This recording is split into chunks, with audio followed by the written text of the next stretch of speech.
കോതമംഗലത്ത് ആത്മഹത്യ ചെയ്ത TTC വിദ്യാർത്ഥിയെ നിർബന്ധിത മതപരിവർത്തനത്തിന് ശ്രമിച്ചുവെന്ന പരാതിയിൽ പോലീസ് നടപടി ഉടൻ ഉണ്ടാകില്ല. തെളിവ് ശേഖരണത്തിന് ശേഷം നടപടിയെടുത്താൽ മതിയെന്ന തീരുമാനത്തിലാണ് പോലീസ്. വിഷയത്തിൽ നിയമോപദേശം തേടിയിട്ടുണ്ട്.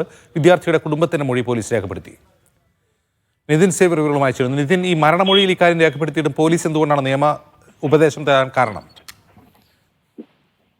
അജുസി, കോതമംഗലത്തെ TTC വിദ്യാർത്ഥിനിയെ ആത്മഹത്യ ചെയ്ത സംഭവത്തിൽ കഴിഞ്ഞ ദിവസം തന്നെ ഈ പ്രതിയായ റമീസിനെ പോലീസ് അറസ്റ്റ് രേഖപ്പെടുത്തിയിരുന്നു. ഇയാൾ ഈ വിദ്യാർത്ഥിനിയെ മർദ്ദിച്ചതിന്റെ അടക്കം തെളിവുകൾ പോലീസ് കണ്ടെടുത്തിട്ടുണ്ട്. ഒപ്പം വാട്സപ്പ് ചാറ്റുകളുടെ തെളിവുകളും ഒക്കെ തന്നെ പോലീസ് കണ്ടെത്തിയിട്ടുണ്ട്. ഈ വിദ്യാർത്ഥിയുടെ ആത്മഹത്യക്കുറിപ്പിലായിരുന്നു ഇത്തരത്തിൽ തന്നെ മതപരിവർത്തനത്തിന് ശ്രമിച്ചുവെന്നും മതം മാറാൻ സമ്മതിച്ചിട്ടും തന്നെ റമീസിന്റെ വീട്ടുകാരും തന്നെ ഉപദ്രവിച്ചു നടക്കമുള്ള കാര്യങ്ങൾ ആത്മഹത്യാക്കുറിപ്പിൽ ഈ പെൺകുട്ടി എഴുതിയിരുന്നു. ഏതായാലും മതപരിവർത്തനവുമായി ബന്ധപ്പെട്ട കേസിൽ നിലവിൽ തൽക്കാലം നടപടികൾ എടുക്കേണ്ട എന്നാണ് പോലീസിന്റെ തീരുമാനം. അതുമായി ബന്ധപ്പെട്ട് നിയമോപദേശം തേടിയ ശേഷം മാത്രം ആ കേസുമായി അല്ലെങ്കിൽ അത്തരം വകുപ്പുകൾ കൂടി കൂട്ടിച്ചേർത്താൽ മതി എന്നാണ് നിലവിൽ പോലീസ് തീരുമാനിച്ചിരിക്കുന്നത്. ഏതായാലും റമീസിന്റെ മാതാപിതാക്കളെ കൂടി കേസിൽ പ്രതി ചേർക്കാൻ പോലീസ് തീരുമാനിച്ചിട്ടുണ്ട്. ഇതിന്റെ ഭാഗമായി ഇവരുടെ മൊഴി പോലീസ് എടുത്തിട്ടുണ്ട്. ഇതിൽ നിന്നും ഇവർക്കെതിരെ കൂടി കൂടുതൽ വകുപ്പുകൾ ചുമത്തി ഇവരെ കൂടി പ്രതി ചേർക്കാനാണ് പോലീസ് തീരുമാനിച്ചിട്ടുള്ളത്. നിലവിൽ